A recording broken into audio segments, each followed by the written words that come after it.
දරුවනි අපි දැන් සාකච්ඡා කරමින් යන්නේ ගිණුම් කරන විෂය ධාරාවේ ශ්‍රම පිරිවැය සම්බන්ධ පාඩම.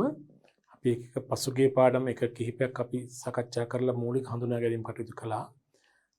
පසුගිය එකෙන් කතා කළේ විශේෂයෙන් වැටුප් ලේඛනය පිළිබඳව, වැටුප් ලේඛනය පිළිල කරන ආකාරය හා ඊට අදාළ තොරතුරු ලබා ගන්න ආකාරය. අද අපි වැටුප් ලේඛනය පිළිල කිරීම සම්බන්ධ තවදුරටත් අභ්‍යාස කිහිපයක් සාකච්ඡා කරමු. ගන්න අභ්‍යාසංක 20 මම ගලන වරක් කියවනම් අහගන්න. 1999 ජූලි 31 දිනෙන් අවසන් සතිය සඳහා අවසන් සතිය කියලා කියනවා. සේවක වේතන සම්බන්ධයෙන් පහත් සඳහන් තොරතුරු ඔබට දීලා තිබෙනවා. සේවකයාගේ නම ජයකොඩි ලක්මාල් ආශාන්. වැඩ කළ පැය ගණන සඳුදා අඟහරුවාදා බදාදා බ්‍රහස්පති සිකුරාදා සෙනසුරාදා ඉරිදා දවස් 7. එක සේවකයා වැඩ කළ පැය ගණන ඔබට දෙනවා. සෙනසුරාදා වැඩ කළ ගණනක් දෙනවා. වැටුප් අනුපාතිකයන් මෙහෙමයි. සතියක පළමු පැය 40ට පැයකට රුපියල් 30 බැගින් දෙනවා ඉරිදා හැර. පළමු පැය 40ට ඉරිදා හැර හැබැයි. අතිකාල පැය අනුපාතය මෙහෙමයි. වැටුප් අනුපාතය ඉරිදා අනුමත අනුපාතිකයෙන් දෙගුණයක් ගෙවනවා. අනෙකුත් දිනවල අනුමත අනුපාතිකයෙන් එකහමාරක්. වැටුප් අනුපාතය ඔහොමයි අතිකාල දීමලා. ඉරිදාට දෙගුණයක් දෙනවා අනිත් දවසට එකහමාරක්. සේවක අර්ථ සාධක ආරම්භවලට දායකත්වය සේවය 15%යි, සේවා යෝජකයා තමයි 15%, සේවකයා 10%යි. අර්ථ සාධක ආරම්භවල ගණන් ගැනීමේදී අතිකාල දීමනා සැලකිලට නොගැනේ. අතිකාල දීමනා හැර වැටුප ගන්න ඕන. එක්ක ඒක මූලික කරුප නැත්නම් ඒකාපත්‍ය වැටුප. සේවා නියුක්තියන්ගේ බාරකාර ආරම්භවල දායකත්වය 3%යි කියලා කියනවා. ඊළඟට කියනවා අශාන් විසින් රුපියල් 320ක වැටුප් අත්තිකාරමක් මේ සතියේ ලබාගෙන තිබෙනවා. ලක්මාල්ගේ සතියක නිවාස ණය වාරිකය රුපියල් 260ක් ඔහුගේ වැටුපෙන් අඩු කරගෙන ඒ රාජ්‍ය උකස් බැංකුවට ගෙවන ලෙසට සමාගමට උපදෙස් ලැබිලා තියෙනවා. ඔබ විසින් අයන්න සාලී සමාගමේ 1999 ජූලි 31 දිනෙන් අවසන් සතිය සඳහා වැටුප් ලේඛනය පිළිල කළ යුතුය.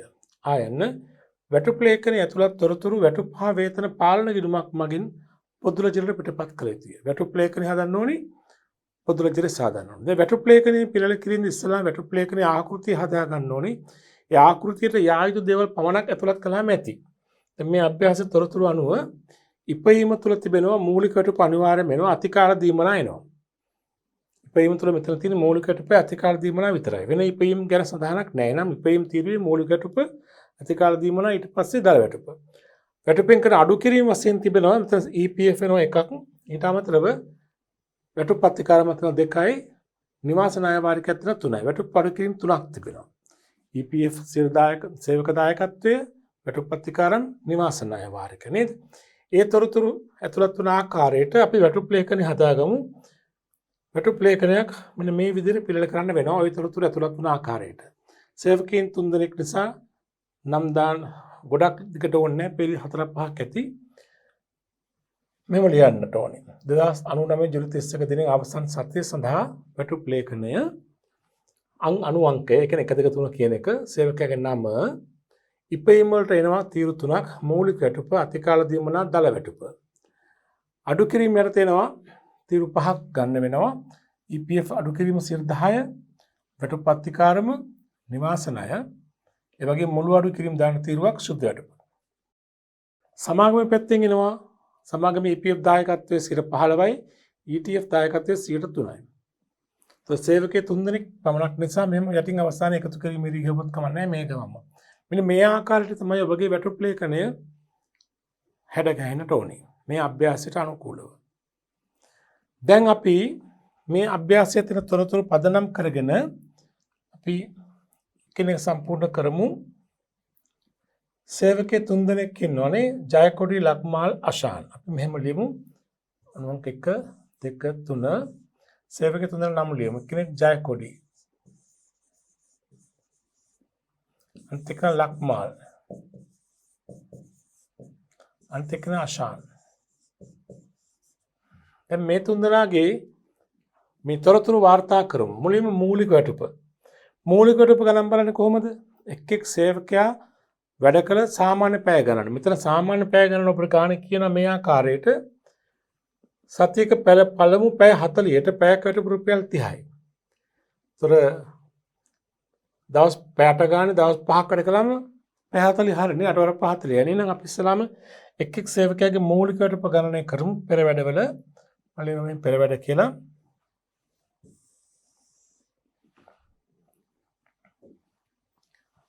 මූලික වැටුප ගණනය කරමු. මූලික වැටුප. ජයකොඩි දැන් ජයකොඩි කියන සේවකයා කොහොමද වැඩ කරලා තියෙන්නේ? සඳුදා පැය 8යි, අඟහරුවාදා පැය 8යි, බදාදා පැය 8යි, බ්‍රහස්පතින්දා පැය 8යි, සිකුරාදා පැය 10ක්.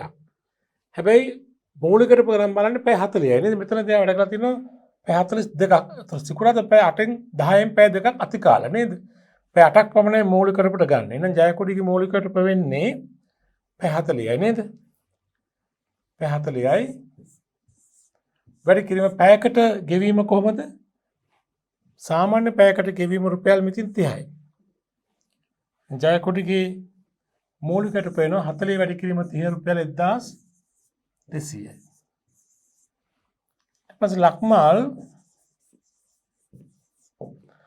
ලක්මාල්ගේ බලන්න මූලික වැටුපට එනවා 8යි 8යි 8යි 8යි 8යි. ඔය පැය 40 වැඩ කරලා දිනවනේ. පැය 8 ගානේ වැඩ කරලා තිබෙනවා. ඒතර පැය 40යි පැයකට 30යි. එයාගේ මූලික වැටුප 1200යි. ඊළඟට අෂාන් වැඩ කරලා තියෙනවා පැය 8 ගානේ. එයා දවස් 5 වැඩ කරලා තියෙනවා පැය 8 ගානේ. එයාගේ මූලික වැටුප වෙන්නේ පැය 40යි පැයකට 30යි 1200යි. එහෙනම් අපි ලියමු සේවකින් තුන්දෙනාගේ මූලික වැටුප 1200 ගානේ එන්නේ නේ. මූලික වැටුප ජයකොඩි 1200යි, ලක්මාල් 1200යි, අෂානුත් 1200යි. පැහැදිලිද? හොඳයි. ඔන්න එකතු කරලා දාන්න පුළුවන් 3600යි කියලා නේද? එකතුව පසුව කරන්න පුළුවන්, දැන් කරන්න පුළුවන්. ඔන්න මූලික වැටුප. ඊට පස්සේ අතිකාල දීමන. අතිකාල දීමනත් අපි ගණනය කරන්න ඕනේ අභ්‍යාසයේ කියන ආකාරයට. අතිකාල දීමන සඳහා මෙහෙමයි ගෙවන. ඉරිදට දෙගුණයක් ගෙවනවා. ඉරිදට දෙගුණයක් අනිත් දවස් වලට එකමාරක්. නේද? හරි. එහෙනම් බලමු අතිකාල දීමන කොහොමද දෙන්නේ කියලා. අතිකාල දීමන. එයාට මුලින්ම ජයකොඩි.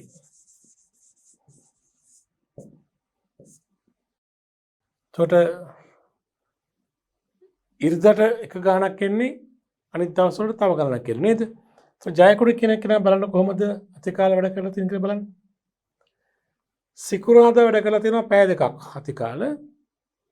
සෙනසුරාදා ඉරිදා වැඩ කරලා නැහැ.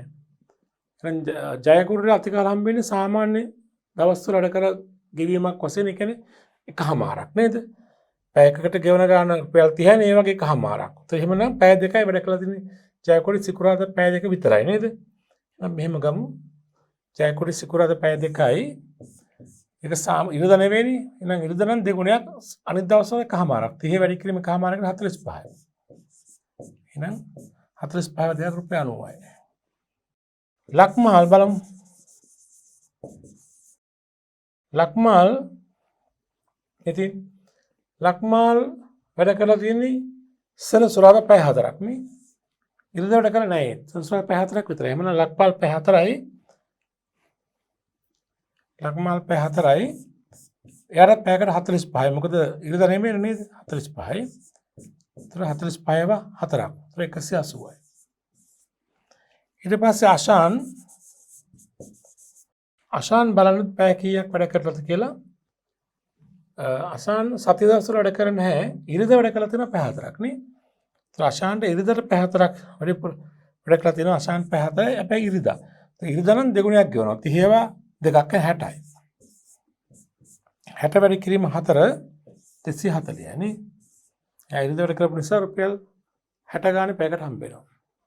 හොඳයි. අපි දැන් එහෙමනම් මේ තුන් දෙනාගේ අතිකාල දීමන වාර්තා කරමු. වැටුප් ලේඛන තුල 90යි 180යි 240යි නේද? අතිකාල දීමන ජයකොඩි 90යි,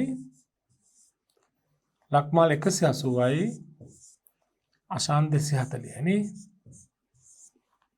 එකතු වෙනවා 0යි 9යි 8යි 17යි 4යි 21යි 2ක් ඉතුරුයි. 2යි 5යි 510ක් නේද?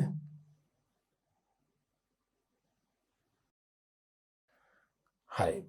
දැන් ඊට පස්සේ බලන්න දැන් අතර අතිකාල දීම හරියම දලවැටුපු එක් සේවකයාගේ ජයකොඩි 1200යි මූලික වැටුප 90ක් අතිකාලේන 1290යි දලවැටුප. ලක්මාල 1200 අතිකාල 180 1380යි දලවැටුප. අශාන් 1240 1440යි දලවැටුප. හරි නේද? તો දලවැටුප වල සම්පූර්ණ එකතු වෙනවා. එමනම් බලන්න බිඳුවයි 9ටයි 17යි 4යි 21යි දෙකක් ඉතුරුයි. 2 2 4යි 3 7යි 4යි 11යි එකක් ඉතුරුයි. 4110යි. හරිද? 1240යි 1380යි 1440යි නේ. 9ටයි 17යි 4යි 21යි දෙකක් ඉතුරුයි. 2 2 4යි 7යි 3යි 11යි එකක් ඉතුරුයි. 4110යි. ඔන්න අපි දැන් ඉපයීම් කොටස හරි. ඊළඟට තියෙන වැටුපෙන් සිදු කළ අඩු කිරීම ගණන් බලන්න. මුලින්ම සේවකයින්ට 10%ක් EPF කපා ගන්නවා. උතන මේ ගානේ කියනවා සේවක අර්ථසාධක අරමුදල ගණනය කිරීමේදී අතිකාල දීමනා සැලකිලි නොගැනේ. දැන් අතිකාල හැර වැටුපෙන් තමයි EPF 10% අඩු කරන්න ඕනේ. අතිකාල හැර වැටුප ගන්නකොට ළමයි මතක තියාගන්න ඕනේ මේ ගානේ අතිකාලත් එක්ක වැටුප තමයි දල වැටුප එන්නේ. අතිකාල හැර නම් එන මූලික වැටුප එන්නේ. වෙන දීමනාවක් නේ එක දීමනාවක් විතර තිබ්බේ. අතිකාල ගන්නේ නැහැ. එහෙනම් ගන්නේ මූලික වැටුප එන්නේ. එහෙනම් 1203 දෙනාගේ මූලික වැටුප. එහෙනම් 10% කියන 120යි. එහෙනම් ජයකොඩිගේ මූලික වැටුපෙන් 10% කියන 120යි EPF. ලක්මාලට 120යි. අශාන්ටත් 120යි නේද? ඒතර සම්පූර්ණ ගණන 360යි. එන්න වැටුපෙන් සිදු කළ එක අඩු කිරීමක් 3 දෙනාගේම අඩු කිරීම EPF කපා ගන්නවා. ඊට අමතරව බලන්න තාම මොනවද තියෙන්නේ? අශාන් රුපියල් 320ක වැටුප් පත්තිකාරමක් අඩු ලබාගෙන ඇත. අශාන්ගේ වැටුප් පත්තිකාරමක් අඩු කරන්න තියෙන 320ක්. අශාන් මිතින් ඒක 320ක් වැටුප් පත්තිකාරම. අශාන් පමණ වැටුප් පත්තිකාරම ලබාගෙන තිබෙන්නේ. ඊළඟට ලක්මාල්ගේ සතියක නිවාස ණය වාරිකය 260ක් ඔහුගේ වැටුපෙන් අඩු කරගෙන තිබෙනවා. ඒක රාජ්‍ය කොස් බැංකුවට ගෙවරක් තියෙනවා. ගෙවන්න උපදෙස් ලැබිලා තියෙනවානේ 260ක්. ලක්මාල්ගේ නිවාස ණය අඩු කරගන්න ඕන 260ක්. නිවාස ණය ලක්මාල්ගෙන් 260ක් අඩු කර ගන්නට ඕනේ. එතකොට මේ ගණන කියන විදිහට නම් EPF හැරුණාම තව අඩු කිරීම දෙකයි තියෙන වැටුප් පත්තිකාර මේ එක්කෙනෙක් පමණයි අශාන් විතරයි. නිවාස ණය වාරික අඩු කරන්නේ ලක්මාල් විතරයි. වෙන අඩු කිරීම නැහැ. නම් බලමු අඩු කිරීම තීරුව සම්පූර්ණ කරන්න. ජයකොඩි දලවැටුප 1290 අඩු කිරීම EPF 120යි. වැටුප් පත්තිකාරම් නැහැ, නිවාස ණය නැහැ, මුළු අඩු කිරීම 120යි. එතකොට ලක්මාල් EPF 120යි, නිවාස ණය 260ක් තිබෙනවා, මුළු අඩු කිරීම එතකොට 380ක් වෙනවා. අශාන් 1400ක් 120ක් EPF 320ක් වැටුප් පත්තිකාරම් මෙතන එකතුව මුළු අඩු කිරීම 440යි.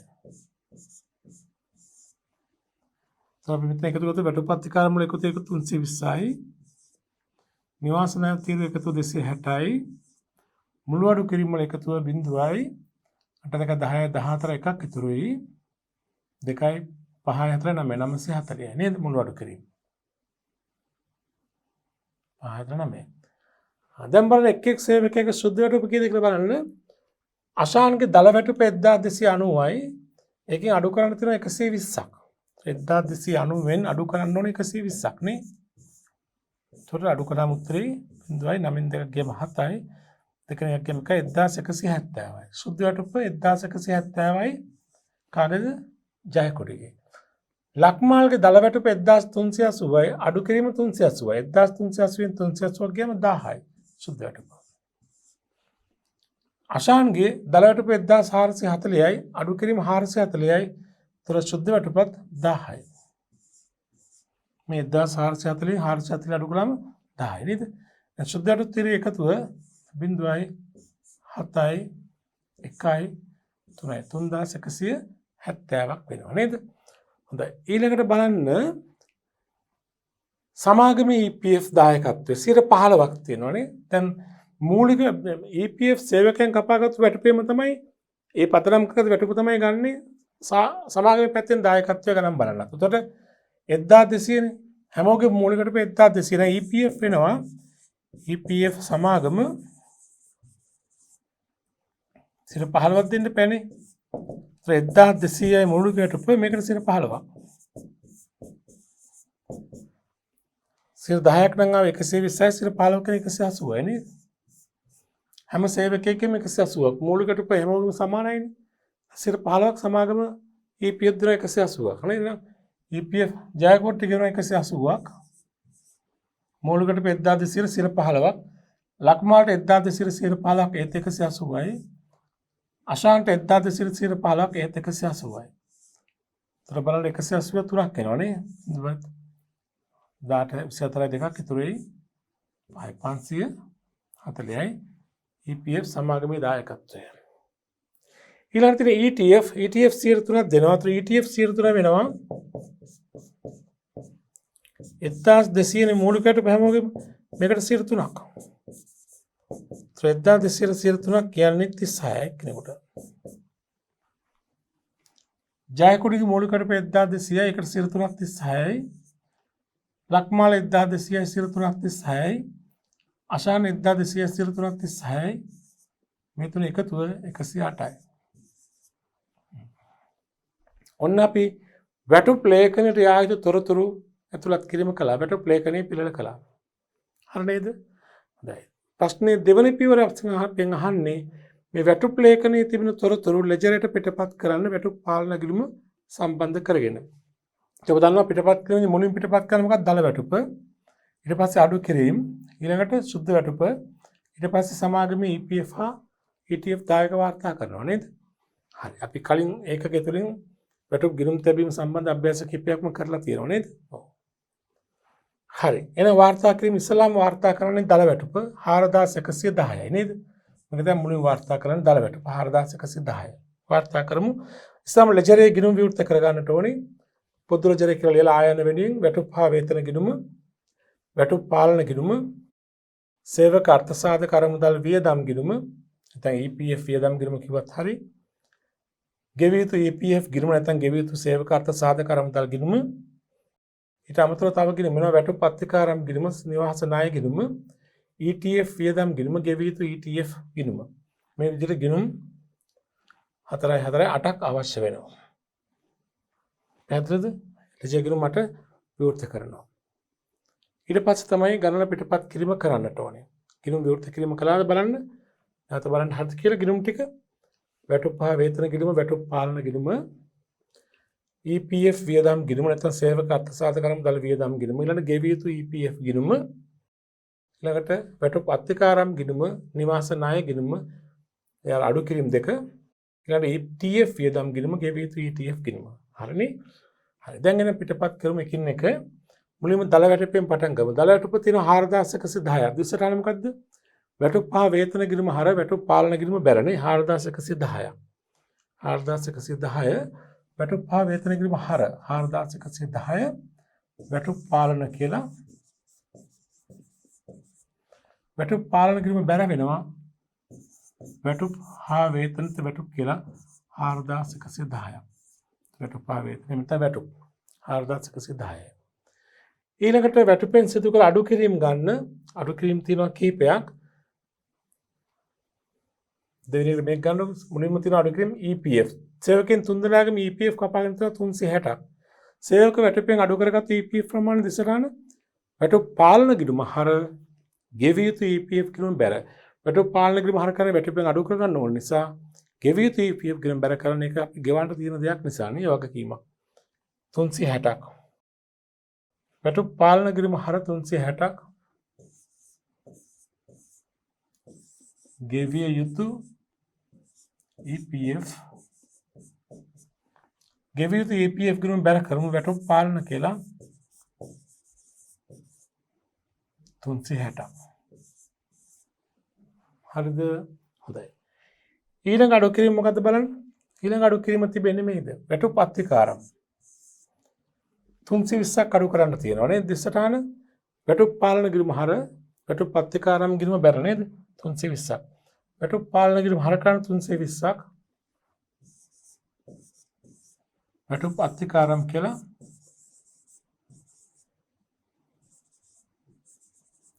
වැටුප් අත්තිකාරම් කියලා වැටුප් පාලන ගිණුම හර වැටුප් අත්කාරම් ගිණුම බැර 320ක්.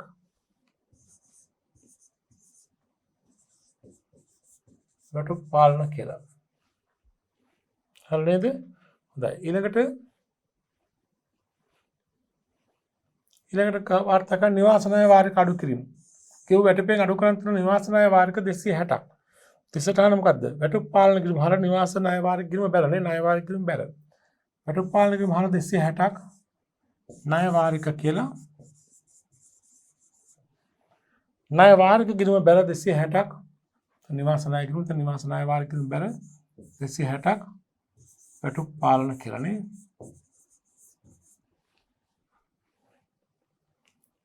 ඊළඟට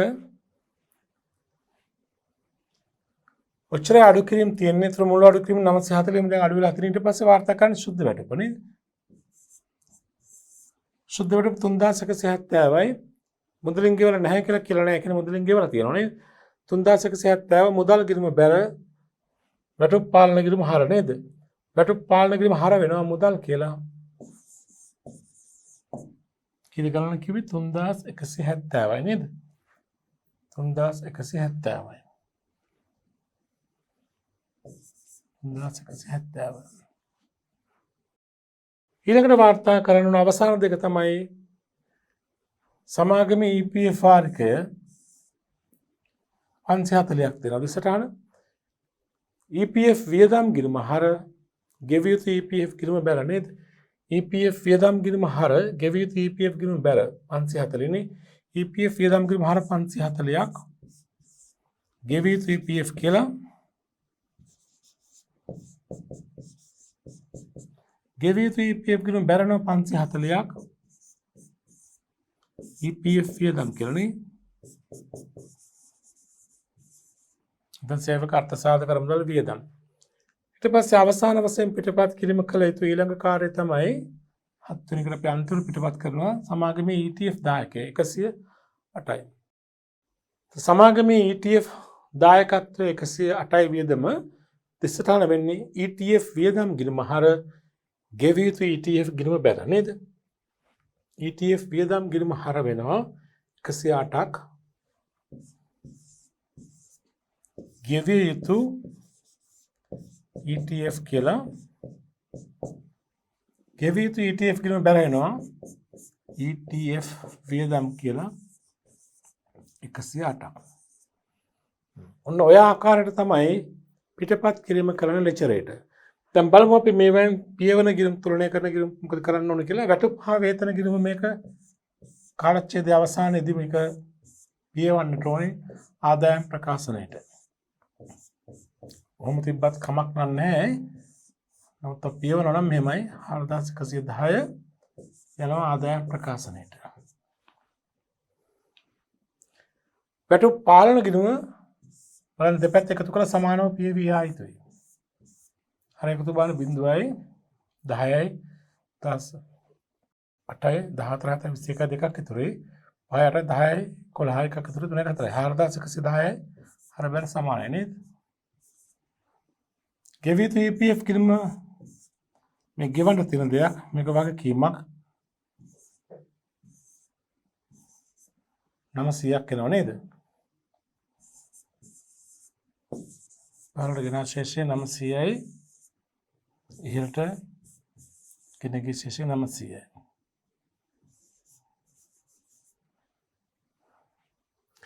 සේවක අර්ථ සාධක මුදල් වියදම් ගිණුමත් ඒක ආදායම් ප්‍රකාශනට මාරු වෙන වියදම් ගිණුමක්.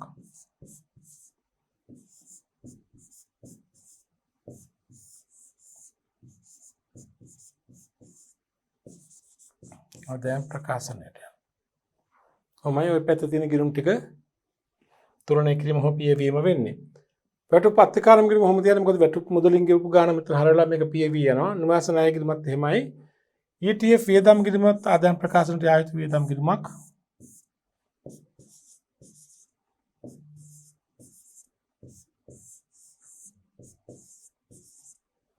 ආදායම් ප්‍රකාශනය ගෙවිය යුතු ETF ගිණුමත් වගකීම් ගිණුමක්. තාම මුදලින් ගෙවනකම් මේක වගකීමක් වශයෙන් යා යුතුයි.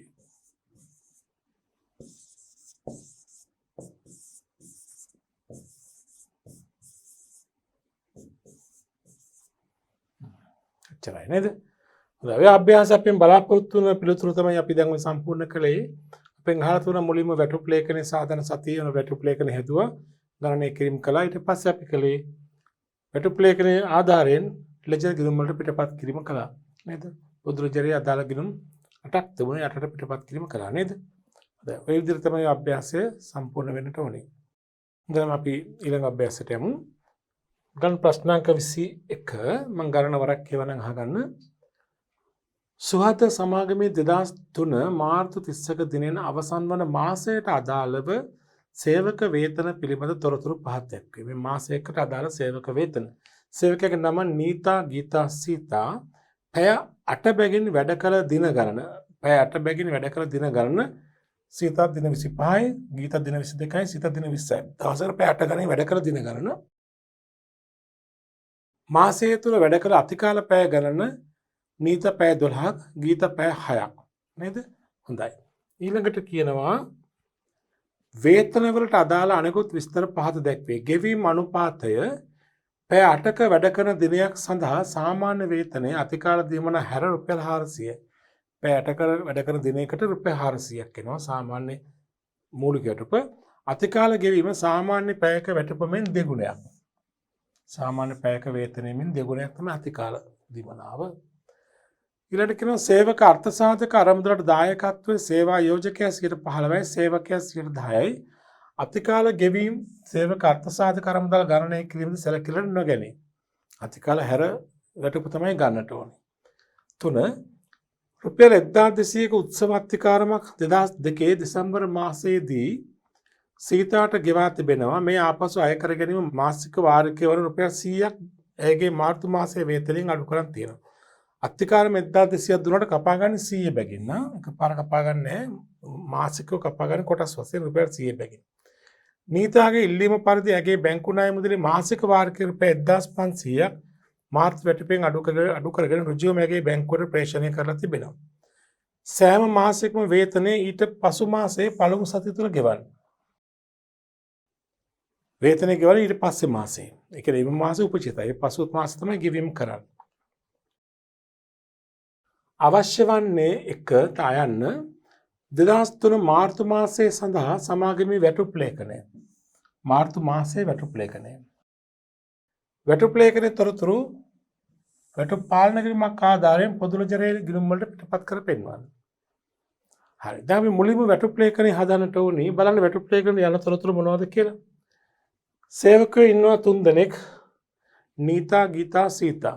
එතන නම් 3ක් එනවා. මූලික වැටුප එනවා, අතිකාල දීමනා එනවා. ඒතර ඉපයීම් වලට එන්නේ ඉච්චරයි. මූලික වැටුපයි අතිකාල දීමනා යන දල වැටුප. අඩු කිරීමකට එනවා EPF අඩු වෙනවා සේවකයන්ගේ. තව උත්සව අතිකාරම අඩු වෙන්න තියෙනවා. මාසික බැංකු ණය වාරිකයක් අඩු වෙන්න තිබෙනවා. අන්න අඩු කිරීම 3ක් අඩු වෙන්න තියෙනවා. එහෙනම් අපි ඉස්සලාම වැටුප් ලේඛනය හදාගමු. ඒ තොරතුරු ඇතුළත් වන ආකාරයට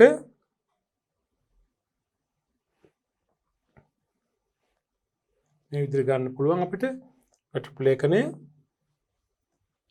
2003 මාර්තු මාසයේ වැටුප් ලේඛනය ඉපයීම මූලික වැටුප අතිකාල දීමනා දල වැටුප අඩු කිරීම EPF 10% උත්සව අතිකාරම් බැංකු ණය මුළු අඩු කිරීම සුද්ධ වැටුප සමාගමේ පැත්තෙන් EPF 15යි ETF 3යි. දැන් මේ ගන්න ETF නම් කියලා නැහැ. ETF විස්තර දීලා නැහැ. නමුත් ඔබ මතක තියාගන්න නීත්‍යානුකූලව EPF ගෙවන හැම සේවකයෙකුටම ETF ගෙවන්නම ඕනේ. ඉතින් අභ්‍යාසයක ETF සම්බන්ධ විස්තර දීලා නැත්නම් ඔබට තියෙනවා එක්ක නොහදා ඉන්න පුළුවන්, එක්ක හදන්නත් පුළුවන්. මොකද EPF ගෙන හැම සේවකයෙකුම ETF ගෙවන එක නීතියක්. EPF ගෙවලා ETF නොගෙවින්න බෑ. ඉතින් ඒක 3යි. හැම ආයතනයකම සේවා යෝජකයන් සේවකයාට ගෙවන ගාන 3යි. මෙම අභ්‍යාසයත් ඔබට පුළුවන් මේකේ කලින් අභ්‍යාසය අපිට ETF ගැන විස්තරයක් තිබුණා. මේක කියලා නැති නිසා ETF සම්බන්ධයෙන් ඔබට ගැළපීම කරන්න පුළුවන්. අනිත් තොරතුරුට බාධාවක් නැහැ ඒක. කරනවා නම් හොඳයි. නමුත් කියලා නැති නිසා නොකරත් කමක් නැහැ. නමුත් සමාගමක් නම් අනිවාර්යයෙන්ම EPF ගෙවනවා නම් හැම වෙලාවෙම ETF ගෙවන්නම ඕනේ. අපි එහෙනම් දානවා ඉපයීම මූලික වැටුප අතිකාල දීමනා දාලා වැටුප අඩු කිරීම EPF 10 උත්සව අතිකාරම් බැංකු ණය මුල අඩු කිරීම සුද්ධ වැටුප EPF සහ ETF අපි ඇතුළත් කරලා තිබෙනවා. ඔය තමයි වැටුප් ලේඛනය.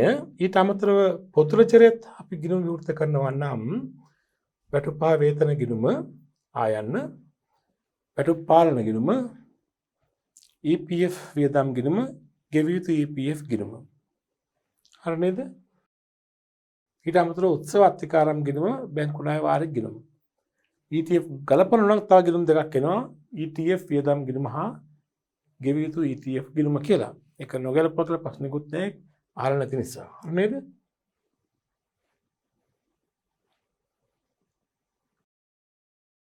හරි. දැන් අපි ගණන සෑදීම ආරම්භ කරමු. සේවක තුන් දෙනෙක් කියන අංක 1 2 3 සේවකයන්ගේ නම් ලියාගමු. නීතා, ගීතා, සීතා නේද? නීතා, ගීතා, අන්තිකන සීතා. දැන් මූලික වැටුප ඉස්සලාම ගණනය කරන්න ඕනේ නේද? අපි ලියමු පෙර වැඩ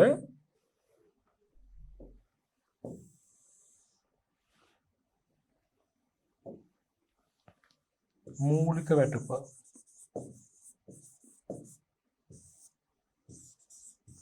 නීතා. දැන් බලන්න මූලික වැටුප ගණනය කරන්නේ කොහොමද? දැන් පැය 8 බැගින් වැඩ කළ දින ගණන දෙනවා. පැයකට ගෙවන වැටුප විදිහට පැය 8ක වැඩ කර දිනයක් සඳහා වැටුප කීයද? පැය 8ක වැඩ කර දිනයක් සඳහා සාමාන්‍ය වේතන රුපියල් 400යි. දැන් ওই 400 කියන්නේ එක පැයක වැටුපක්ද පැය 8 දිනක වැටුපක්ද? මේ බලන්න පැය 8කට වැඩ දිනයක් සඳහා සාමාන්‍ය වේතනය රුපියල් 400යි. රුපියල් 400 කියන්නේ දවසක වැටුප. පැය 8ක වැඩ කරන දිනයක් සඳහා.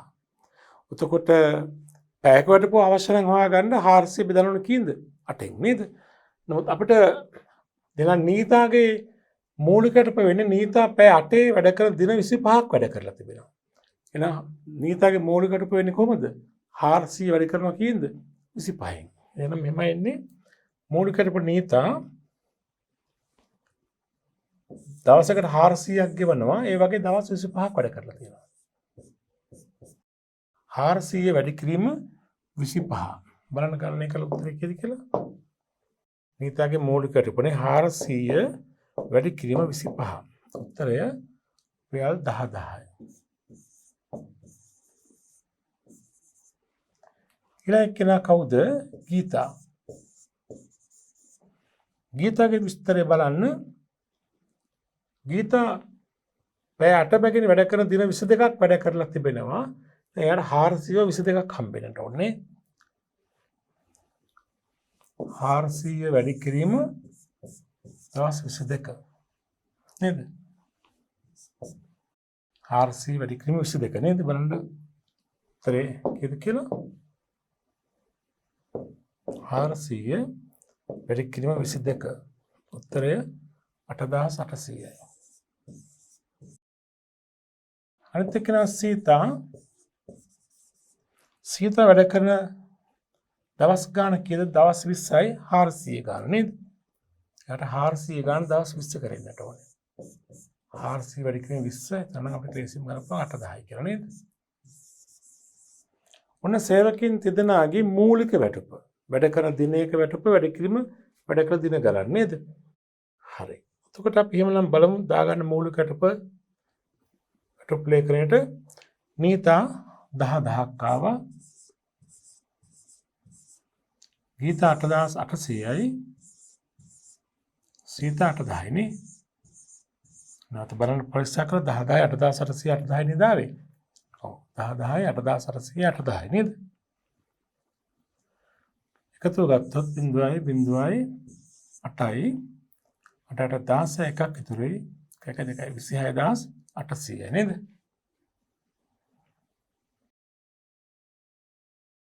ඊළඟට ගණන් බලන්න ඕනේ අතිකාල දීමනාව. අතිකාල දීමනාව ගැන විස්තරය මොකද්ද කියන්නේ? නීත හා ගීත අතිකාල වැඩ කරලා තිබෙනවා. අතිකාල ගෙවීම සාමාන්‍ය පැයක වේතනයෙන් දෙගුණයක්. දැන් මෙතන අතිකාල පැය තියෙන්නේ. අපි අතිකාල පැයක දීමනාව හොයාගන්න ඕනේ. සාමාන්‍ය පැයක වැටුප හොයාගෙන ඒක ඒ වගේ දෙගුණයක් තමයි අතිකාල පැයක දීමනාව නේද? හරි. අපි නම් ඉස්සලාම අතිකාල දීමනාව ගණන් බලන ස්ථානවල පෙර වැඩවලට අතිකාල දීමනාව ඊට මෙහෙම ගමු. සාමාන්‍ය පැයක වැටුප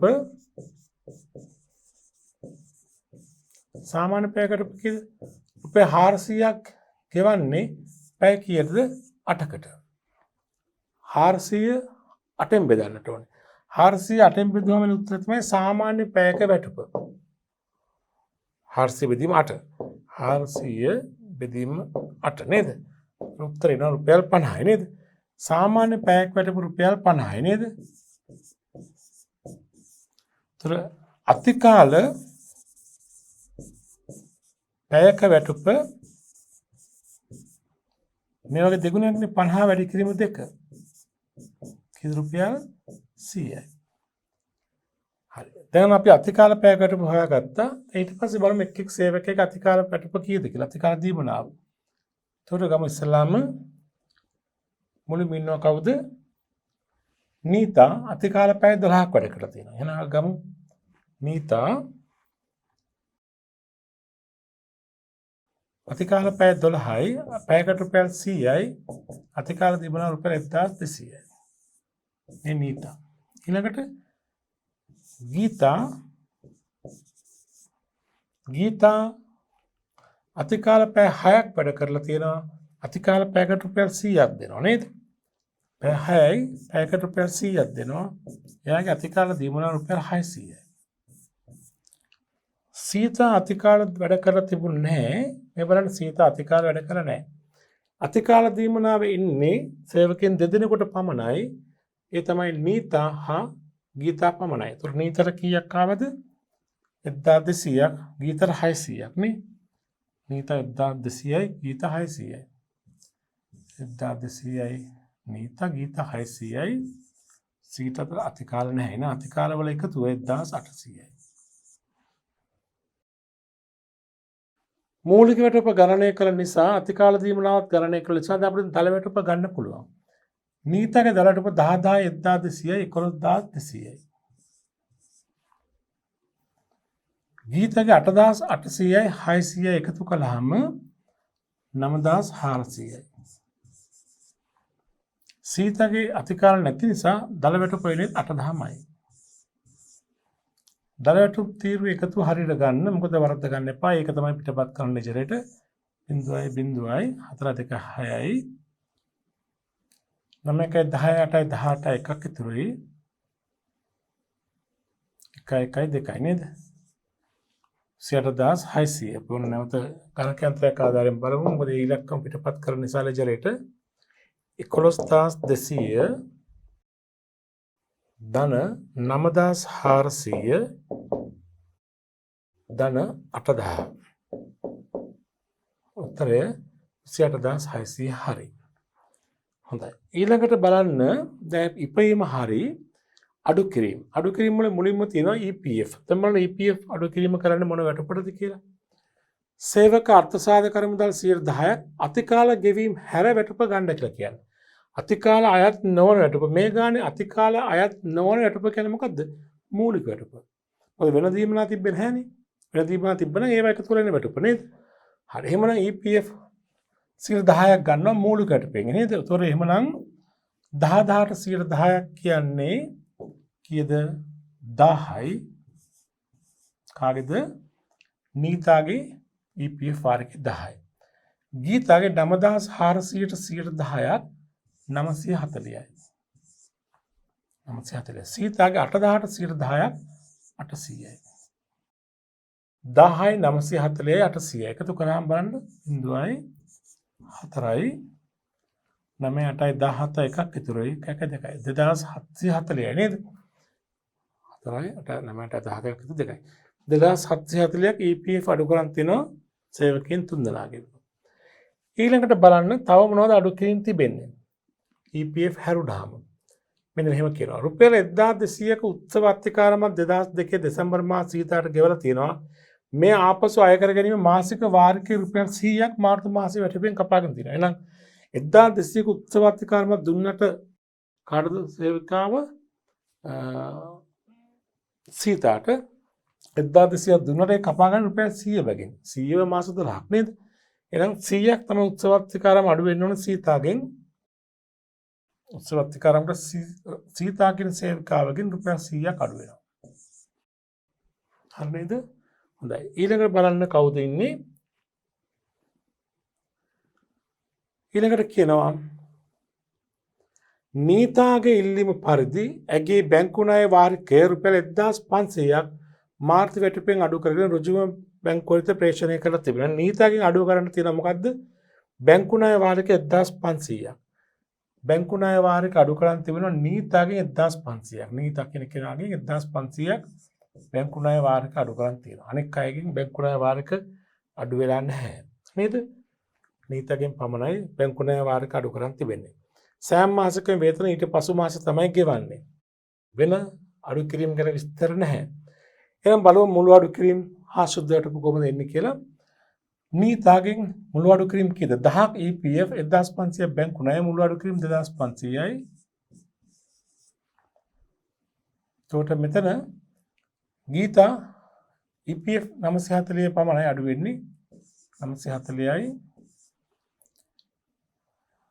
සීතා EPF 800යි උත්සවාධිකාරම් 100යි 900ක් අඩු වෙනවා ඔක්කොම.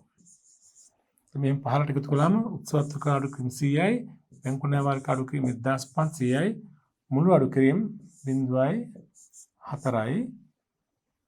9.5 14යි 9.23යි දෙකක් එකතු 2 2 4 4340ක් දෙන මුළු අඩු කිරීම 2500යි 940යි 900යි නේද? තරයි 9.14 9.23 දෙක ඉතුරුයි තරයි. දැන් බලමු සුද්ධ වැටුප කීයද එක් සේවකයාගේ නීතා දල වැටුප තියෙනවා 11200ක් ඒකෙන් 2500ක් අඩු වෙන්න ඕනේ.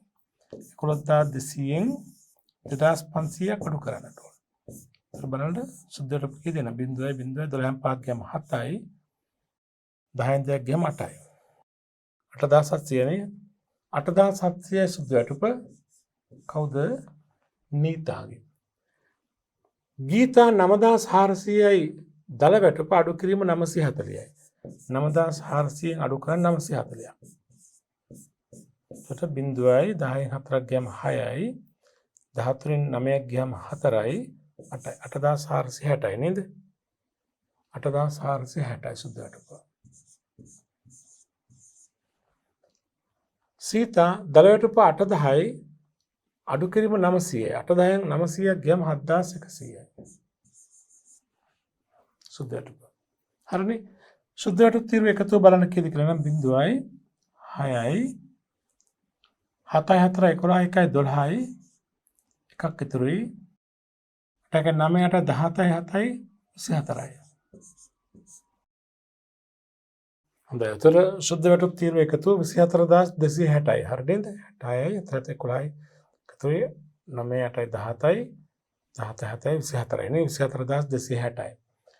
ඊළඟට තියෙනවා සමාගමේ EPF 15%. ඒතර මේ ගණනේ අපි EPF ගණන් බැලුවේ එක් සේවකයාගේ අතිකාල හැරවැටුප කියන දල වැටුපනේ. ඒතර නීතාට 10000ට 15%ක්. ඒතර 1500යි නීතාගේ EPF ආරික මේ සමාගමේ EPF දායකත්වය 1500 10000ට 15%ක්. ඊළඟට ගීතාට 8800ට 15%ක්. ඒතර 8800ට 15%ක් කියන්නේ බලන්න කීයද කියලා? 8800ට 15%ක් නේ 8800 බෙදීම 100 වැඩි කිරීම 15. උත්තරය 1320ක් නේද? 1320යි. ඊළඟට ඉන්නවා සීතා 810යි 810ට 15%ක්. උත්තර 1200යි. උත්තර EPF සම්පූර්ණ එකතුව දායකත්වයේ ආයතනයේ 2යි 5 3 8 2 10 එකක් ඉතුරුයි. 4020යි. නේද? 4020යි EPF දායකත්වය. ETF 103 මේ ගණන අහලා නැති නිසා අපි නොහදේ වුණොත් හැදුවා කියලා ප්‍රශ්නකුත් නැහැ. හොඳයි. දැන් ඔන්න අපි මේ වැටුප් ලේඛනයේ යායුතු දී තිබෙන තොරතුරු අනුව වැටුප් ලේඛනයේ යායුතු දත්ත අපි ඇතුළත් කිරීම කළා. ඉපයීම තුන්දෙනාගේ අඩු කිරීම, සුද්ධ වැටුප, ඒ වගේම සමාගමේ EPF දායකත්වය. දැන් ප්‍රශ්නේ පළවෙනි කොටසේ අහලා තියෙන දේ හරි. දෙවෙනි කොටසෙන් අපෙන් අහන්නේ මේ වැටුප් ලේඛනයේ ආධාරයෙන් ලෙජර් එකට පිටපත් කිරීම කරන්න කියලා නේද? අපි ලෙජර් ගිණුම විවෘත කළා නේද? අවශ්‍ය කරන ලෙජර් ගිණුම විවෘත කළා. වැටුප් පහ වේතන ගිණුම, වැටුප් පාලන ගිණුම, EPF වියදම් ගිණුම, ගෙවිය යුතු EPF ගිණුම සහ උත්සව අත්කාරම් ගිණුමයි බැංකු ණය වාර්ෂික ගිණුමයි. හරි. දැන් අපි පිටපත් කිරීම කරමු. කොතින්ද පටන් ගන්නෙ? ඉස්සලාම පිටපත් කිරීම කරන්න දල වැටුප. අංක 1 දල වැටුප. 28600 දිසටහන මොකද්ද කිව්වේ? වැටුප් හා වේතන ගිණුම හර වැටුප් පාලන ගිණුම බැර. වැටුප් හා වේතන ගිණුම හර කරමු 28600 වැටුප් පාලන කියලා. වැටුප් පාලන ගිණුම බැර කරමු 28600 වැටුප් කියලා. වැටුප් හා වේතන කියලා නේද? හරි. ඊළඟට වැටුපෙන් කළ අඩු කිරීම වාර්තා කරමු. පළවෙනි අඩු කිරීම මොකද්ද? EPF. EPF කපාගෙන තියෙනවා 2740ක් තුන්දෙනාගෙම නේද? දෙසටහන වැටුප් පාලන ගිණුම හර ගෙවිය යුතු EPF ගිණුම බැර. වැටුප් පාලන ගිණුම හර කරමු.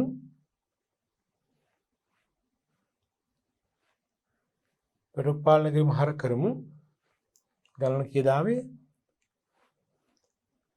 2740ක් 2740 වැටුප් පාලන ගිණුම හර ගෙවිය යුතු EPF කියලා. ගෙවිය යුතු EPF ගිණුම බැර වෙනවා වැටුප් පාලන කියලා 2740ක්. ඊළඟට බලන්න ඊළඟට තිබෙන්නේ උත්සව අත්කාරම් අඩු කිරීම. එක්කෙනෙක්ගෙන් පමණ 100ක්. දිසටහන වැටුප් පාලන ගිණුම හර උත්සව අත්කාරම් ගිණුම බැර. වැටුප් පාලන ගිණුම හර කරනවා 100ක්.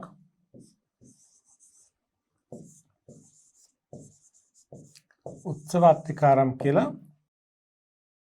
උත්සව අත්කාරම් ගිණුම බැර කරනවා 100ක්. වැටුප් පාලන කියලා. හොඳයි. ඊළඟට මොකක්ද තියෙන්නේ බලන්න. වැටුප් ලේඛන අනුව ඊළඟට තිබෙන්නේ බැංකු ණය වාරික කපාගෙන අඩු කරලා තියෙනවා 1500ක් එකතුව. දිසටහන බැංකු ණය වාරිකයේ වැටුප් පාලන ගිණුම හර බැංකු ණය වාරික ගිණුම බැර නේද? වැටුප් පාලන ගිණුම හර කරනවා 1500ක්.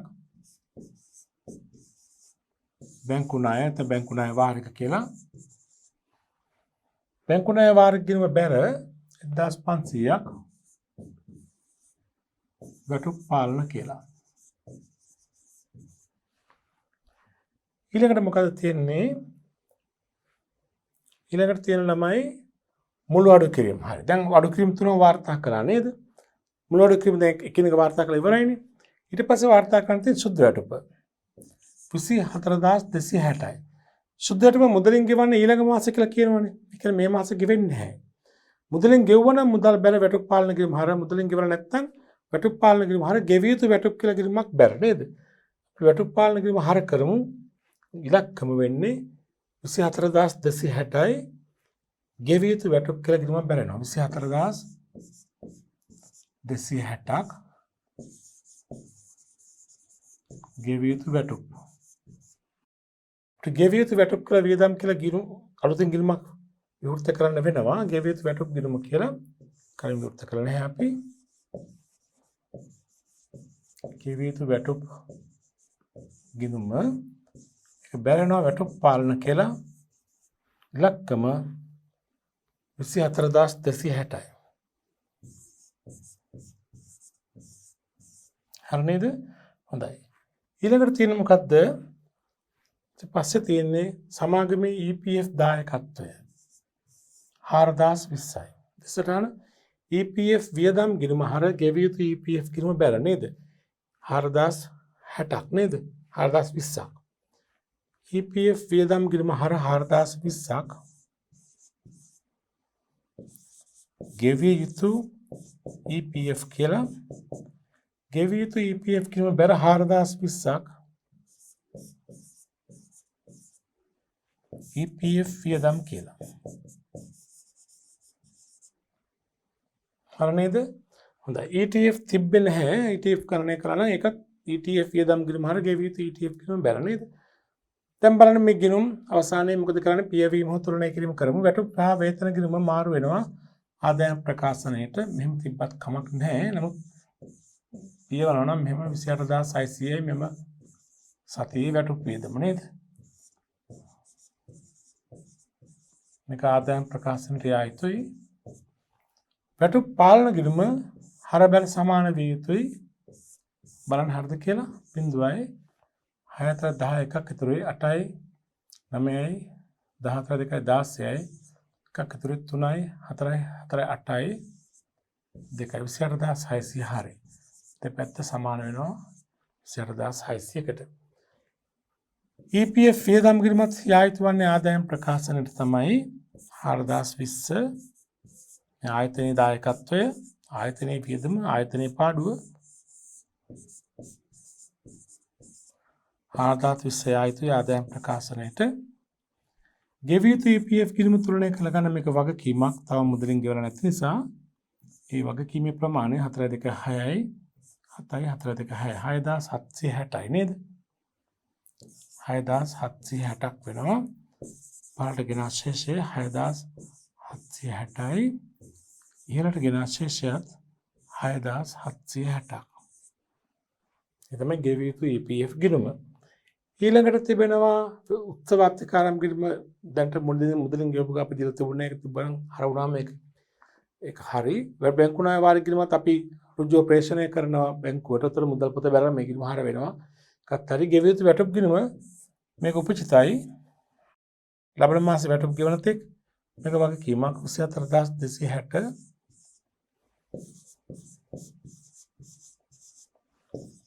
පාරට ගෙන ශේෂය 24260යි ඉදිරියට ගෙන ශේෂයත් 24260යි හරි නේද හොඳයි ඔය විදිහට තමයි ඔය අභ්‍යාසය අපෙන් අහලා තියෙන පිළිතුර නැවත බලන්න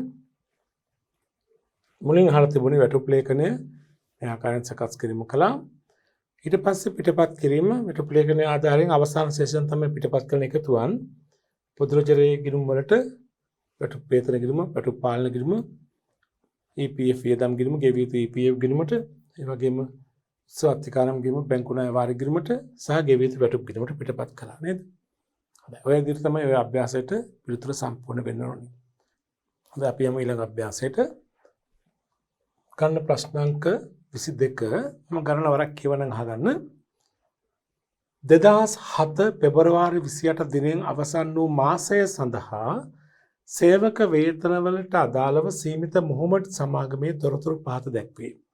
මේ තියෙන සීමා සහිත මොහොමඩ් සමාගමේ සේවක වේතන හා සම්බන්ධ තොරතුරු. සේවකයාගේ නම දෙන්නයි ඉන්නේ නිමල් සරත්. සති 4 වෙන් කරලා තියෙනවා. වැඩ කළ පැය ගණන දීලා තියෙනවා සති 4 වෙන් කරලා. එක සතියේ දිනවල හා සතියාන්ත දිනවල කියලා. නිමල් සතියේ දිනවල පැය 45යි සතියාන්ත දිනවල පැය 6ක්. පළවෙනි සතියේ දෙවෙනි සතියේ 45යි 4යි තුන්වෙනි සතියේ 40යි 5යි හතරවෙනි සතියේ 40යි සතියාන්තේ නැහැ. සරත් මුල් සතියේ 40යි සතියාන්තේ නැහැ. දෙවෙනි සතියේ 50යි සතියාන්තේ නැහැ. තුන්වෙනි සතියේ 44යි සතියාන්තේ නැහැ. හතරවෙනි සතියේ 40යි සතියාන්තේ පැය 4යි.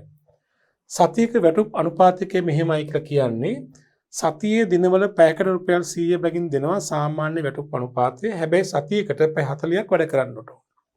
පැය 40 තමයි සාමාන්‍ය වැඩ කළොත් පැය ගණනින් එහා වැඩ කළොත් අතිකාල දීමනා. අතිකාල පැයක වැටුප් අනුපාතකයේ මෙහෙමයි සතියේ දිනවල අතිකාල වැඩ කළොත් පැයකට 150ක් දෙනවා. සතිය අන්තයේ දිනවල අතිකාල වැඩ කළොත් පැයකට 200ක් ලැබෙනවා. ඊළඟට දෙවෙනි කරුණ සේවක අර්ථසාධක අරමුදල් දායකයන් මෙන්න මේ විදිහට සේවකයා 15යි සේවකයන් 10යි. මේ ගණනෙත් කියනවා අර්ථසාධක අරමුදල් ගණනය කිරීම සඳහා අතිකාල දීමනා ගන්න එපා කියලා. කොහොමත් අතිකාල දීමනා වලට අර්ථසාධක අරමුදල් සාමාන්‍යයෙන් ගෙවන්නේ නැහැ. ආයතනයේ කැමති නම් ගෙවන්න පුළුවන්. නමුත් අත්‍යවශ්‍ය නැහැ. මේ ගානේ අතිකාල හැර වැටුප ගන්න කියන. අතිකාල හැර වැටුප කියන්නේ මේ ගානේ මූලික වැටුප තමයි.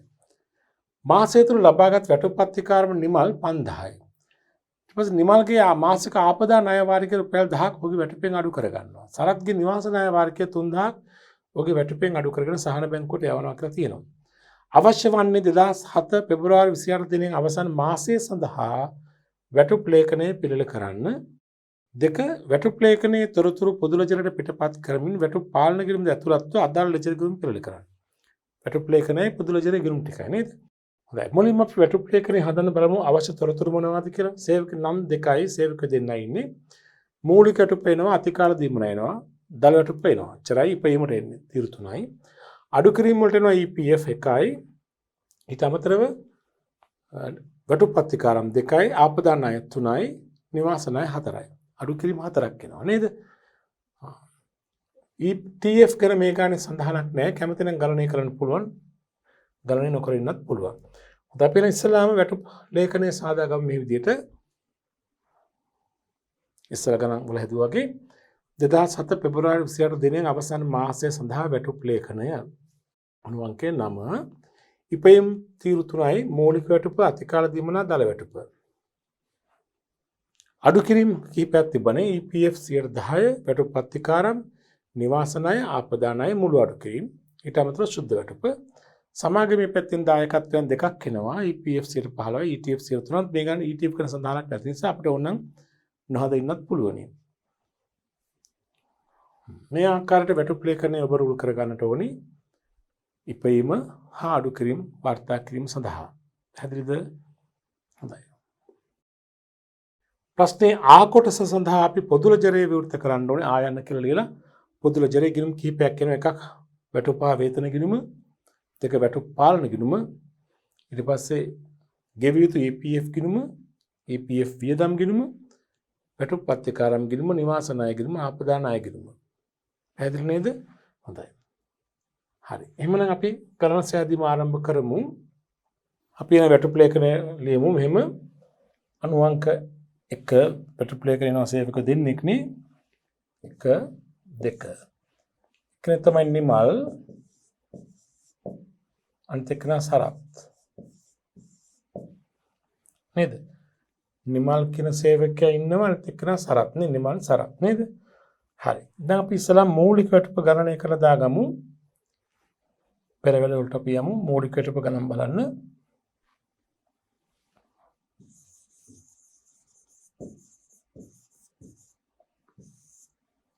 නිමල් මුලින්ම ගමු නිමල්.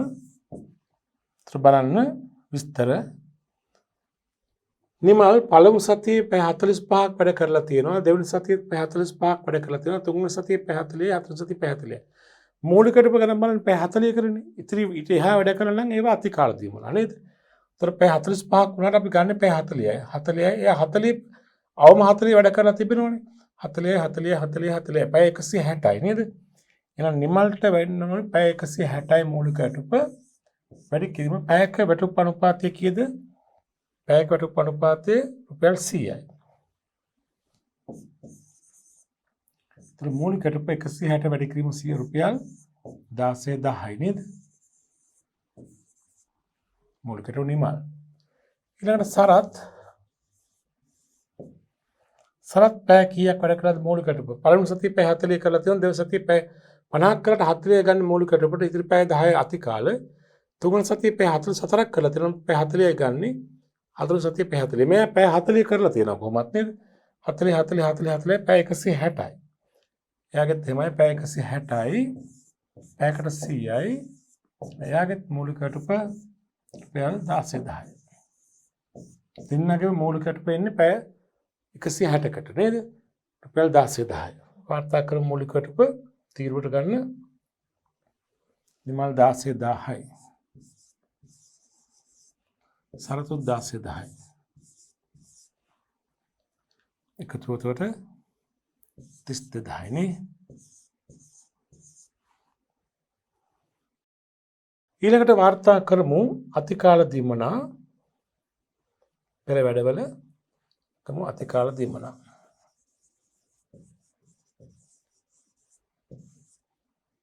නිමල් අතිකාල දීමනා මෙහෙම කියනවා සතියේ දිනවලට පැයකට 150යි සතියන්ත පැය 200යි නේද? පැයකට 200. එහෙනම් අපි මෙහෙම ගමු නිමල් සතියේ දින අනික සතිය අග සතිය අන්තය. දැන් බලන්න නිමල්ගේ සතියේ දිනකට පැයකට 150ක් දෙනවා. නිමල් සතියේ දිනවල පැය කීයක් අතිකාල වැඩ කරලා තියෙනවද? පළමු සතියේ දැන් පැය 40ට එහා ගිය ගානනේ. පළමු සතියේ පැය 45ක් වැඩ කළා. පැය 49 සාමාන්‍යයට පැය 40ට. તો පැය 5ක් අතිකාල කරලා දෙනවා. මෙතන පැය 5යි. දෙවෙනි සතියේ ඒත් පැය 40ට පැය 45ක් වැඩ කරලා දෙනවා. පැය 5යි. තුන්වෙනි සතියේ පැය 40යි. හතරවෙනි සතියේ පැය 40යි. එහෙනම් පළවෙනි සතියේ පැය 5ක් අතිකාල, දෙවෙනි සතියේ පැය 5ක් අතිකාල සතියේ දිනවල. તો 5යි 5යි 10යි. සතියේ දිනවල නිමල් පැය 10යි. පැයකට 150ක් හම්බ වෙනවා. පැය 10 වැඩි කිරීම 150 1500යි. ඒ නිමල්ගේ සතියේ දිනවල අතිකාල වටිනාකම. පැය 10 වැඩ කරලා තියෙන පැයකට 150ක් නම් 1500. සතිය අන්තයේ නිමල්ගේ බලන්න. නිමල් සතිය අන්තයේ කොහොමද? නිමල් සතිය අන්ත දිනවල පැය 6යි පළමු සතියේ, පැය 6යි, දෙවෙනි සතියේ පැය 4යි. ඒතකොට 10යි. තුන්වෙනි සතියේ පැය 5යි. ඔක්කොම 15යි. හතරවෙනි සතියේ සතිය අන්තයේ වැඩ කරන්නේ නැහැ. ඒතකොට 6යි, 4යි, 5යි. එකතු කළාම කීයද? 6යි, 4යි, 10යි, 5යි, 15යි. සතිය අන්තයේ වැඩ කළාම පැයකට රුපියල් 200ක් දෙනවා. පැය 15යි පැයකට 200ක් නේ. පැය 15යි පැයකට 200ක්. 200 වැඩි කිරීම 15 රුපියල් 3000යි නේද? එහෙමනම් නිමල්ගේ අතිකාල දීමනාව සම්පූර්ණ එකතු කළේ 4500යි. සතියේ දිනවල අතිකාල දීමනාව 1500යි. සතිය අන්තයේ අතිකාල දීමනාව නිමල්ගේ 3000 එකතු 4500යි. නිමලට 4500යි අතිකාල දීමනාවනේ 4500යි. ඊට පස්සේ බලමු සරත්. ලියමු සරත්.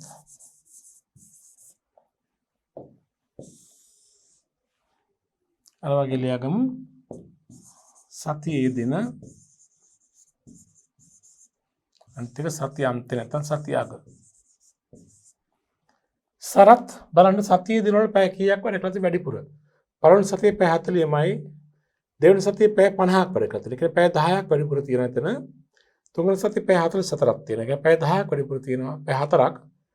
මෙතන පැය 10යි, මෙතන පැය 4යි. පැය 14යි. හතරවෙනි සතියේ පැය 40යි. සතියේ දිනවල වැඩ කරලා තියෙන දෙවෙනි සතියේ හා තුන්වෙනි සතියේ පමණයි වැඩිපුර. මෙතන පැය 10යි, මෙතන පැය 4යි, ඔක්කොම පැය 14යි.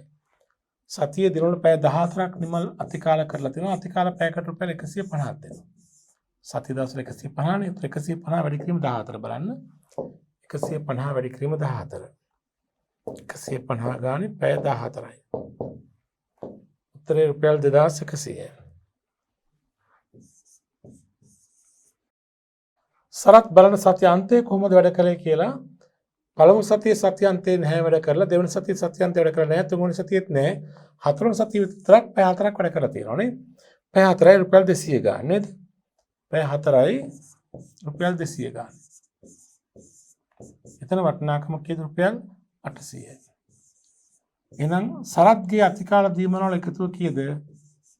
රුපියල් 2900යි. සරත් කියන සේවකයාගේ අතිකාල දීමනවල වටිනාකම රුපියල් 2900යි. එදාගම 2900 වැටුප් ලේඛනයට අතිකාල එකතු වෙන්නේ මේ පැය 14යි පැය 7යි 7400 නේද? අපිට දැන් දල වැටුප ගන්න පුළුවන් හිමනම් 16000යි 4500යි. එකතුව 20500යි නිමල්ගේ දල වැටුප. 16000යි 2900යි. එකතුව 18900යි. එහෙම නේද?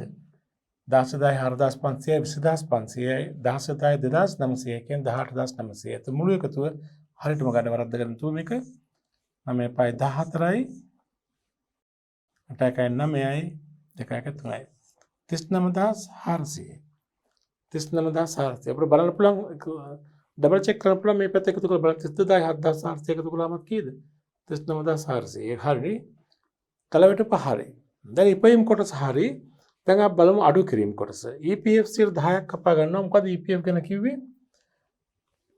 අර්ථසාධක අරමුදල් 10යි 15යි. හැබැයි අර්ථසාධක අරමුදල් ගන්නකොට අතිකාල දීමනා සැලකිල්ලට නොගෙන අතිකාල හැර වැටුපට තමයි අර්ථසාධක ගණන් බලන්නට ඕනේ.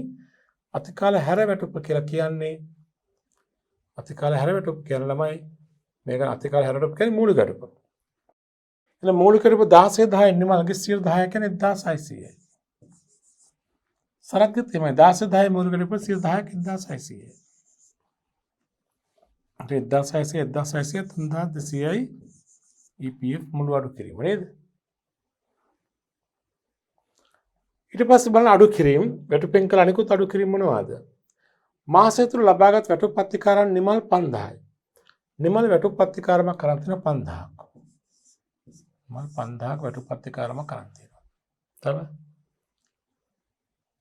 නිමල්ගේ මාසික ආපදා ණය වාරික රුපියල් 1000ක් වැටුපේ අඩු කර ගන්නවා. නිමල්මයි ආපදා ණය වාරිකේ 10යි. ආපදා ණය වාරිකේ 10යි නිමල්ගේ අඩු කර ගන්නවා. තව සරත්ගේ මාසික නිවාස ණය වාරිකයේ 3000ක් වැටුපේ අඩු කර ගන්න ඕන. සරත්ගේ නිවාස ණය වාරිකයේ 3000යි. නිවාස ණය වාරිකයේ 3000යි සරත්. ඔච්චරයි තියෙන්නේ අඩු කිරීම. එහෙනම් වැටුප් ප්‍රතිකාරම අඩු කිරීම 5000යි දෙදෙනාගේම එකතුව. නිවාස ණය දෙදෙනාගේම එකතුව 3000යි කෙනෙක් පමණයි ඉන්නේ. ආපදා ණය 1000යි. તો මුළු අඩු කිරීම බලන්න දැන් EPF 1600යි 5000යි වැටුප් ප්‍රතිකාරම් 10යි ආපදා ණය 5000යි 10යි 5000යි 6000යි 6000යි 1600 කියන්නේ 7600 මුළු අඩු කිරීම නිමල්ගේ. හරි නේද? 1600යි 5000යි 6600යි 10යි 7600යි. සරත්ගේ 1600යි 3000යි එකතුව 4600යි. તો මුළු අඩු කිරීම වල එකතුව 0යි 6 6 12 එකක් ඉතුරුයි 4 4 11 12 12000යි. 12200යි නේද මුළු අඩු කිරීම. මේ පැත්තෙන් බලන්න පුළුවන් 3200 5200 8200යි 9200යි 12200 හරි. එහම හරස් පරික්ෂා කරලා බලන්න. ඊළඟට සුද්ධ වැටුප ගන්න. සුද්ධ වැටුප ගන්නේ දල වැටුපෙන් අඩු කරන්න ඕනි මුළු අඩු කිරීම. එතකොට නිමල්ගේ දල වැටුප කීයද? දල වැටුප 20500යි. නිමල්ගේ දල වැටුප 20500යි. මේකෙන් අඩු කරන්න 7600ක්. ඔන්න සුද්ධ වැටුප වෙනවා බලන්න. 0.56 ගියම 9යි. 9 7 ගියම 2යි. 1යි 12900 නේ 0.915 එකතුයි 7 2 9 1 10 1 1 2යි. 20500න් 7600 අඩු කරාම උත්තරේ 12900යි. හරි නේද? ඊළඟ එක්කෙනා සරත්. සරත්ගේ දල වැටුප කීයද? 18900යි. 18900න් අඩු වෙන්න ඕනේ 4600ක් මුළු අඩු කිරීම. 4600ක් අඩු කරමු. ඒකට 0.9 ග්‍රෑම් 3යි 8 4 ග්‍රෑම් 4යි 1යි 14300 නේද? 14300යි. සුද්ධට පිටු එකතුව 0.9 12 එකක් ඉතුරුයි 4 2 6 1 7යි 1 1 2යි 27200යි. එහෙම නේද? හරි. දැන් ඊළඟට අපි වාර්තා කරමු අවසාන එක සමාගමේ EPF දායකත්වය 15%ක්.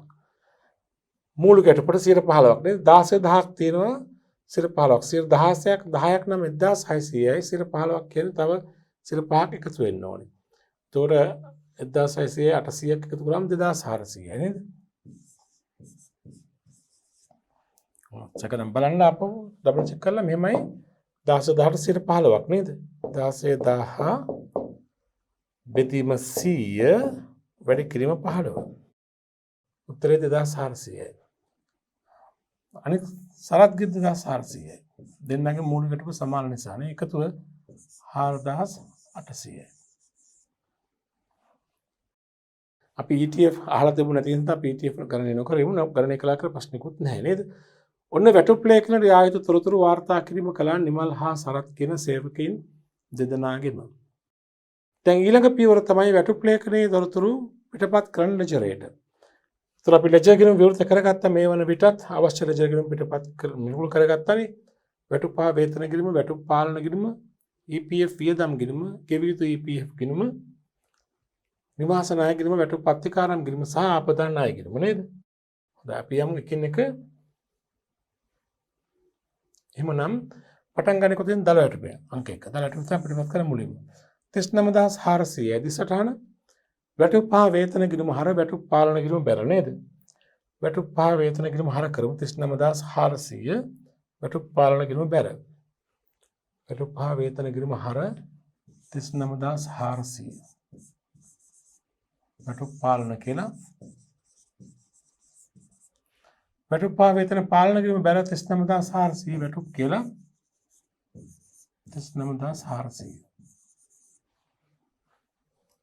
ඊළඟට වැටුපෙන් සිදු කළ අඩු කිරීම පටන් ගමු එකින් එක පිටපත් කරන්න මුල් මේක සේවක දායකත්වය EPF කපා ගැනීම 3200ක් වැටුපෙන් කපාගත් EPF දෙසටහන වැටුප් පාලන ගිණුම හර ගෙවිය යුතු EPF ගිණුම බැර නේද 3200 වැටුප් පාලන ගිණුම හර 3200ක්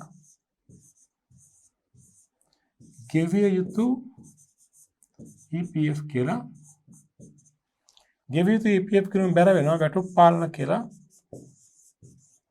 3200ක් වැටුපෙන් අඩු කළ එක දෙයක් ඊළඟට බලන්න වැටුපෙන් අඩු කරගත්ත ඊළඟ දේ මොකක්ද වැටුප් පත්තිකාරම් නේද වැටුප් පත්තිකාරම් තියෙනවා 5000 වැටුප් පාලන ගිණුම හර වැටුප් පත්තිකාරම් ගිණුම බැර වැටුප් පාලන ගිණුම හර 5000ක් වැටුප් පාලන ගිණුම හර වැටුප් අත්තිකාරම් කියලා 5000ක් වැටුප් අත්තිකාරම් ගිණුම බැර 5000ක් වැටුප් පාලන කියලා 5000ක් වැටුප් පාලන කියලා පැහැදිලිද හොඳයි ඊළඟට තිබෙන්නේ ඊළඟට තියෙනවා නිවාස ණය අඩු කරන් තිබෙනවා ඔක්කොම 3000ක් දෙසටහන වැටුප් පාලන ගිණුම හර නිවාස ණය ගිණුම බැර වැටුප් පාලන ගිණුම හර කරමු 3000ක් නිවාස ණය කියලා වැටුප් පාලන ගිණුම හර 3000ක් නිවාස ණය ණය වාර්ෂික ඕන එකක් නිවාස ණය ගිණුම බැර කරමු 3000ක් වැටුප් පාලන කියලා හොඳයි ඊළඟට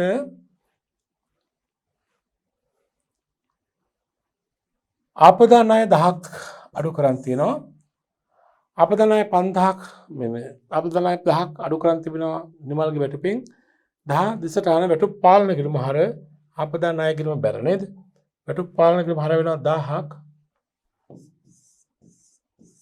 ආපදා ණය කියලා ඒ වගේම ආපදා ණය ගිණුම බැර වෙනවා 1000ක් වැටුප් පාලන කියලා හොඳයි ඊළඟට බලන්න ඊළඟට තිබෙන්නේ අඩු කිරීම ටික හරි නේද ඊළඟට සුද්ධ වැටුප ඊළඟට වාර්තා කරන්න තියෙන සුද්ධ වැටුප මේ ගානේ සුද්ධ වැටුප ඊළඟ මාසේ ගෙවන බවට කියලා නැහැ නේ ඒ කියන්නේ මේ මාසේ වැටුප මේ මාසෙම ගෙවනවා නේ මුදලින් ගෙවන කියලා උපකල්පනය කරන්න පුළුවන් 27200ක් මුදල් ගිණුම බැර වැටුප් ගිණුම හර වැටුප් පාලන ගිණුම හර වෙනවා 27200ක් 27200ක් වැටුප් පාලන ගිණුම හර මුදල් කියලා මුදල් ගිණුම බැරට හිතා ගන්න මුදල් ගිණුම පුදුරජරින් පිට තියෙන නිසා මුදල් ගෙවීම ජර්නලයේ මුලින්ම ලියලා නේද හරි ඊළඟට පස්සේ තියෙනවා සමාගමේ EPF දායකය 4800 දිසටහන EPF වියදම් ගිණුම හර ගෙවිය යුතු EPF ගිණුම බැර නේද EPF වියදම් ගිණුම හර 4800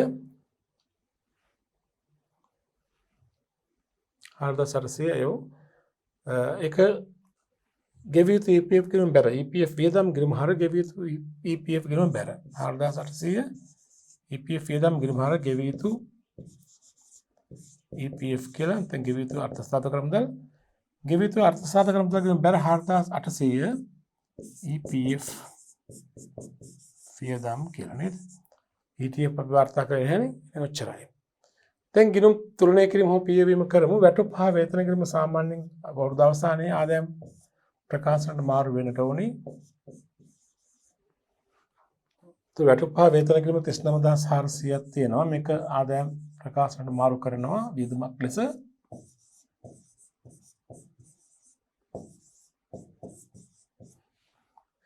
දැන් මෙතන යම් හේකින් මේ නිෂ්පාදන ආයතනයක් නම් මේ තුල තිබුණා නම් වැටුප් හා වේතන ගිණුමට හර වෙච්ච අගය තුල තිබුණා නම් නිෂ්පාදන ගිණුමට යා යුතු වියදමක් ඒ ප්‍රමාණය යන නිෂ්පාදනය ගිණුමට ඒ ප්‍රමාණය තමයි ආදායම් ප්‍රකාශනට යන්නේ right සේවක අර්ථසාධක අරමුදල් වියදම් කිරීමත් ඒ වගේමයි එක වියදමක් ආදායම් ප්‍රකාශන රියායතු ඒ වගේම එතනක් තිබුණ නිෂ්පාදන සේවකෙන් හිටියනම් එවන ඒ ප්‍රමාණය යන නිෂ්පාදන කිරීමට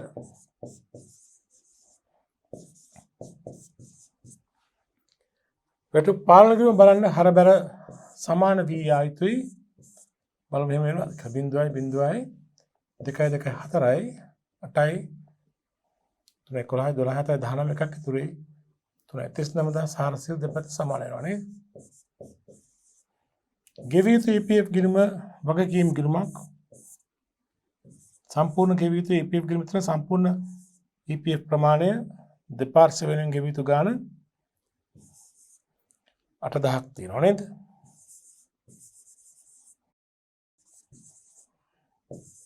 සේවකයා හා සේවා යෝජකයා දෙගොල්ලන්ගේම දායකයෙ එකතුව 8000ක් ගෙවන්නට තියෙනවා ඊළඟට නිවාසනය වැටුපත්තිකර්ම අපදානය කිරීම කොහොම තියන්න ඒ අනිත් ගණතුණු වාර්තාවල නැති නිසා ඔන්න ඔය ආකාරයට තමයි ළමයි ඔය අභ්‍යාසයේ පිළිතුරු සැපෙන්නට ඕනේ ඒනු බලන්න අපෙන් අහලා තිබුණේ පළවෙනි කොටස තමයි වැටුප් ලේඛනයේ සාධාරණ කියන එක අපි වැටුප් ලේඛනයේ හැදුවා ඒකට අවශ්‍ය කරන ගණනය කිරීම අපි මූලික වැටුප් සහ අතිකාල දීමනා ගණනය කිරීම කළා වැටුප් ලේඛනයේ ආකාරයෙන් ඊට පස්සේ ලෙජර් ගිණුම අපෙන් අහලා තිබුණා ලෙජර් ගිණුම මෙන්න මේ විදිහට අපි හැදුවා පොදු ලෙජරේ තුර අදාළ ගිණුම් වැටුප් හා වේතන ගිණුම වැටුප් පාලන ගිණුම EPF වියදම් ගිණුම ගෙවිය යුතු EPF ගිණුම සහ නිවාස ණය වැටුප් පත්තිකාරම් ගිණුම සහ අපදාන ණය ගිණුම මේ අභ්‍යාසවල දාලා අනිකුත් ගිණුම් නේද හොඳයි අපි ඔය අද ඒකක තුලින් අපි කතා කළේ වැටුප් ලේඛනයේ පිළිවෙල කිරීම හා ලෙජරේට පිටපත් කිරීම සම්බන්ධ අභ්‍යාස අපි ඉදිරි ඒකකයේ තුලින් තවදුරටත් ශ්‍රම පරිවර්තන සම්බන්ධ වැටුප් ලේඛන පිළිවෙල කිරීම සහ අනිකුත් කරුණු සම්බන්ධ අභ්‍යාස කරමු